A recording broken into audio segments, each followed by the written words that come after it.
Assalamu alaikum. I am Natik Ali Kapal in front of you. Today we will learn our topic SLO number 1.3.1. इस SLO के अंदर हमारे पास 1 2 3 4 5 6 definitions के कुछ हमारे पास डेफिनेशंस है, कुछ टर्मिनोलॉजीज हैं जिनके बारे में हमने पढ़ना है। बहुत आसान डेफिनेशन है, कोई हार्ड एंड फास्ट डेफिनेशंस नहीं है हमारे पास। सबसे पहले लिखा हुआ है gram atomic mass. Gram atomic mass हमारे पास क्या होता है? बहुत आसान डेफिनेशन है, जब किसी भी एटम का मास हम ग्राम के अंदर एक्सप्रेस करें, किसी भी एटम का एटॉमिक मास मतलब किसी भी एटम का मास, ग्राम मींस एक हमारे पास यूनिट है, तो हमारे पास किसी भी एटम का मास हुआ एटॉमिक मास एक्सप्रेस्ड इन, जब हम किसी एटॉमिक मास को ग्राम के अंदर एक्सप्रेस करें, expressed in gram is called gram atomic mass. Atomic mass किस चीज का होता है? एटॉमिक मास हमेशा किसी न किसी एटम का, किसी भी एलिमेंट के एटम का एटॉमिक मास अगर हम ग्राम के अंदर एक्सप्रेस करें उसको हम बोलते हैं ग्राम एटॉमिक मास। दूसरी बात क्या है हमारे पास कि हमारे पास ग्राम एटॉमिक मास किसी भी atom, gram atomic mass of let's suppose hydrogen atom, जो भी आएगा हमारे पास, जैसे हमारे पास एटॉमिक मास हाइड्रोजन क्या होता है 1, अगर उसको ग्राम में करूँ तो उसको मैं क्या बोलूँगा 1 ग्राम। तो 1 ग्राम हाइड्रोजन मतलब atomic mass of gram atomic mass of hydrogen क्या हो गया हमारे पास 1 ग्राम। और किसी भी एटम का 1 ग्राम एटॉमिक मास हमारे पास जो है ग्राम एटॉमिक मास है वो हमारे पास बराबर होता है उस एटम का 1 मोल, मतलब 1 mole of hydrogen. Gram atomic mass हमारे पास वो मास जिसको हम ग्राम के अंदर एक्सप्रेस करके उसको हम कहते हैं ग्राम एटॉमिक मास, जो कि बराबर होता है 1 मोल के। Next is gram molecular mass. Molecular mass किसी मॉलिक्यूल का मास, जैसे हमारे पास एक मॉलिक्यूल है H2, इस H2 में कोई ना कोई मास होगा। H2 क्या मतलब बस सिंपल 2H है मतलब 2H, 2 नंबर हमारे पास। H का मास कितना होता है 1, इट्स मीन कि H2 का मास कितना हो गया 2। तो हमारे पास इस डेफिनेशन के मुताबिक अगर हम मॉलिक्यूलर मास को एक्सप्रेस करें ग्राम के अंदर उसको हम कहते हैं ग्राम मॉलिक्यूलर मास। ये मॉलिक्यूलर हमारे पास एक मॉलिक्यूल है H2, अब उसका मास कितना हमारे पास 2, अगर हम उस 2 के साथ ग्राम लगा एक्सप्रेस कर उसको ग्राम के अंदर तो मेरे पास क्या बन जाएगा ग्राम मॉलिक्यूलर मास, जो कि बराबर किसको होगा हमारे पास 1 मोल ऑफ H2 मतलब 1 मोल ऑफ मॉलिक्यूल। यहाँ पर हमने एटॉमिक मास से बात करी थी, ग्राम एटॉमिक मास अगर किसी भी एटम का होगा तो उस एटम के 1 मोल के बराबर होगा, जबकि यहाँ पर ग्राम मॉलिक्यूलर मास हमारे पास अगर किसी भी मॉलिक्यूल का होगा तो उस मॉलिक्यूल के 1 मोल के बराबर होगा। H2 इज अ मॉलिक्यूल, यहाँ पर H क्या है एटम, तो यहाँ पर कंफ्यूजन आएगी कि भाई यहाँ पर 1 मोल के बराबर है, यहाँ पर 1 मोल के बराबर है। यहाँ 1 मोल के बराबर है with respect to its atom, एक एटम की बात करें, एक एटम के 1 मोल के बराबर है, जबकि हमारे पास अगर मॉलिक्यूल है उसका ग्राम हमारे पास अगर मॉलिक्यूलर मास हम ग्राम के अंदर एक्सप्रेस करें तो जो हमारे पास आंसर आएगा वो बराबर होगा किसके 1 mole of that molecule. Let's suppose for example दूं मैं H2O वाटर का एक मॉलिक्यूल है हमारे पास, वाटर का मॉलिक्यूल हमारे पास का मॉलिक्यूलर मास कितना होता है height H2 means 2H plus O कितने हैं 1O।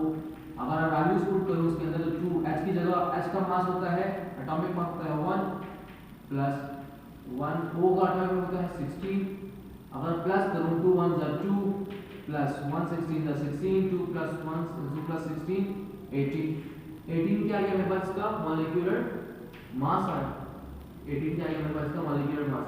अगर इस मॉलिक्यूलर मास को मैं ग्राम में एक्सप्रेस करूं साथ क्या लगा दूं इसको ग्राम, तो हमारे क्या बन जाएगा ये ग्राम मॉलिक्यूलर मास, और ये वो किसके बराबर होगा 1 मोल ऑफ मॉलिक्यूल। मॉलिक्यूल कौन सा है H2O।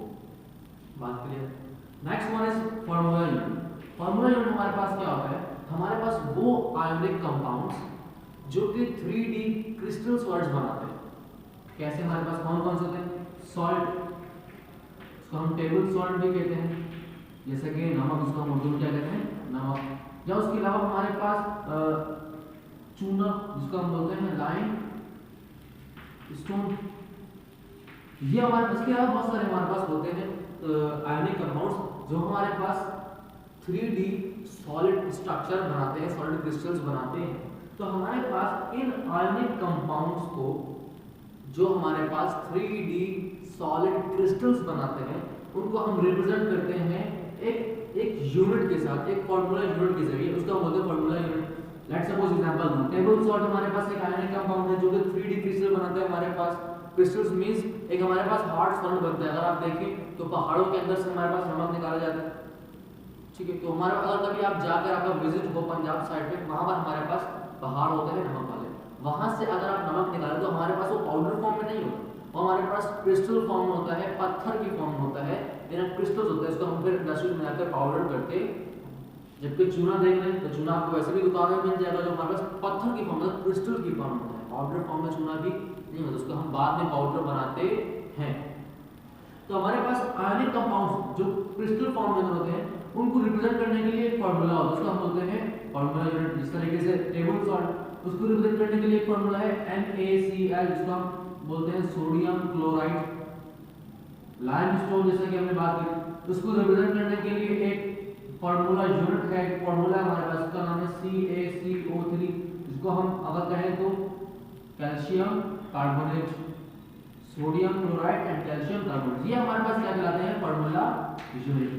These are called formula unit. Formula unit हमारे पास क्या होता है? एक आयनिक कंपाउंड जिसे 3D क्रिस्टल बनाते हैं, वो हमारे पास हम रिप्रेजेंट करते हैं फार्मूले से, उस फार्मूले को हम बोलते हैं formula unit. Next is gram formula mass. Formula mass क्या होता है हमने पहले ही पढ़ा। फार्मूला मास हमारे पास एक फार्मूला यूनिट के जितना मास है।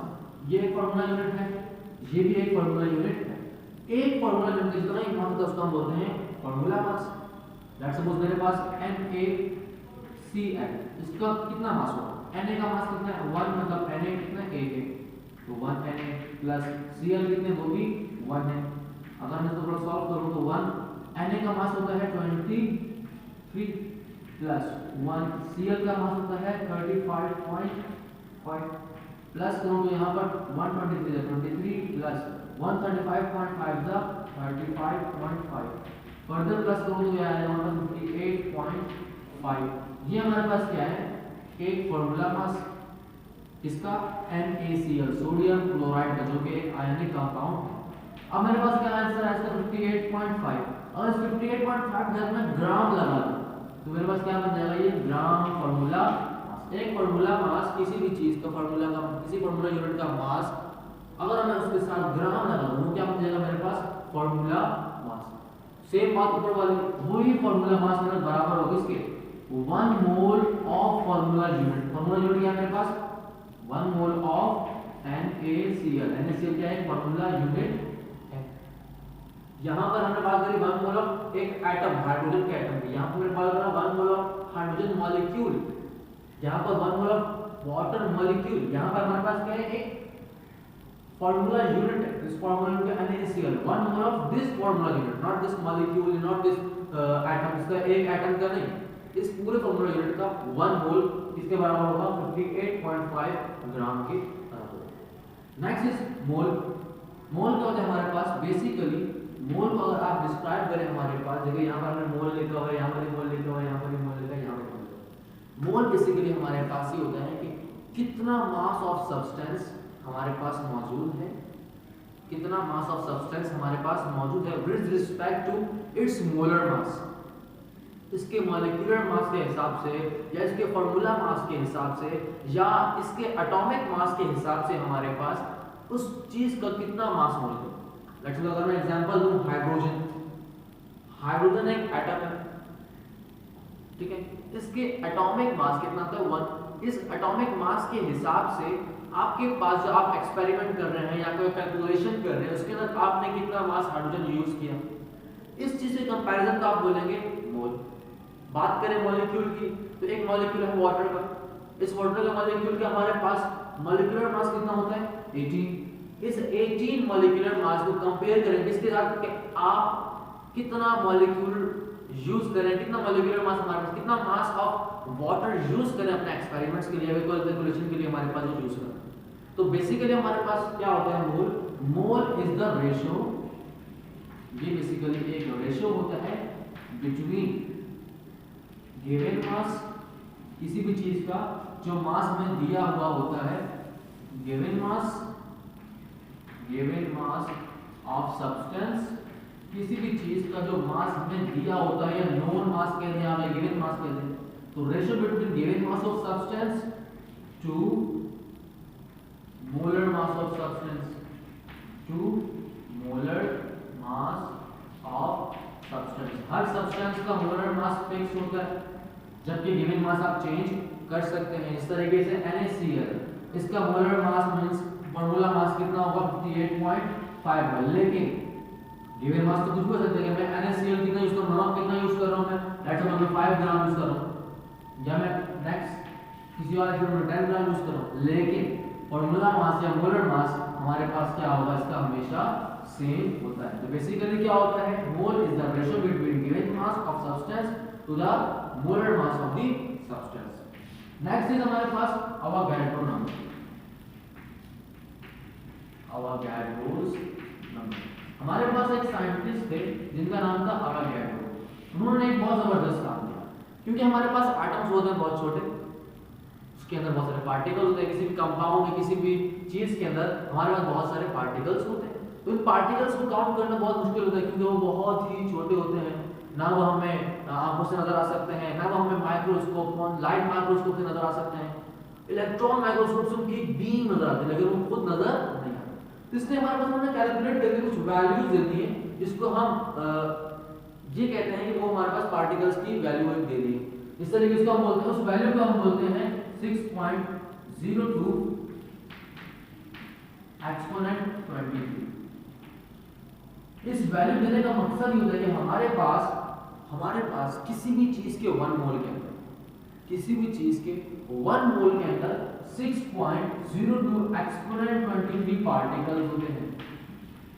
क्या होते हैं? 6.02 एक्सपोनेंट 23 पार्टिकल्स होते हैं। अगर मैं बात करूं 1 मोल ऑफ हाइड्रोजन एटम, तो मेरे पास क्या बोलूंगा मैं, 1 mole of hydrogen atom contains, यहां पे लिख देते हैं 1 मोल इक्वल्स टू 6.02 एक्सपोनेंट 23 पार्टिकल। अगर मैं बात करूं एटम की, 1 mole of hydrogen atom contains 6.02 exponent 23 atoms, sorry 23 particles of atom. अगर मैं बात करूं 1 मोल ऑफ मॉलिक्यूल, वाटर के मॉलिक्यूल की, तो 1 mole of water molecules contain 6.02 exponent 23 particles of water molecule. अगर मैं बात करूं 1 मोल ऑफ NaCl कंपाउंड है हमारे पास सोडियम क्लोराइड, तो 1 mole of sodium chloride contains 6.02 exponent 23 particles of sodium compound या सोडियम क्लोराइड टेबल सॉल्ट। तो बेसिकली एवोगाड्रो नंबर की हमारे पास कैलकुलेशन दे दी कि भाई इतने पार्टिकल्स हमारे पास होते हैं। एटम की बात करें तो एटम में इतने पार्टिकल होते हैं, अगर आप मॉलिक्यूल की बात करें तो मॉलिक्यूल में इतने पार्टिकल होते हैं। तो 1 मोल हमारे पास अगर किसी भी चीज का मोल होता है, उसके अंदर 6.02 एक्सपोनेंट 23 पार्टिकल फिक्स्ड मौजूद होते हैं। ये था हमारा आज का टॉपिक। 6 डेफिनेशंस थी कुछ, gram atomic mass, gram molecular mass, formula unit, formula gram, formula mass, mole and Avogadro. उम्मीद करता हूँ आपको समझ आया होगा। आज के लिए इतना ही, इंशाल्लाह मुलाकात होगी आपसे नेक्स्ट वीडियो में। अल्लाह हाफ़िज़।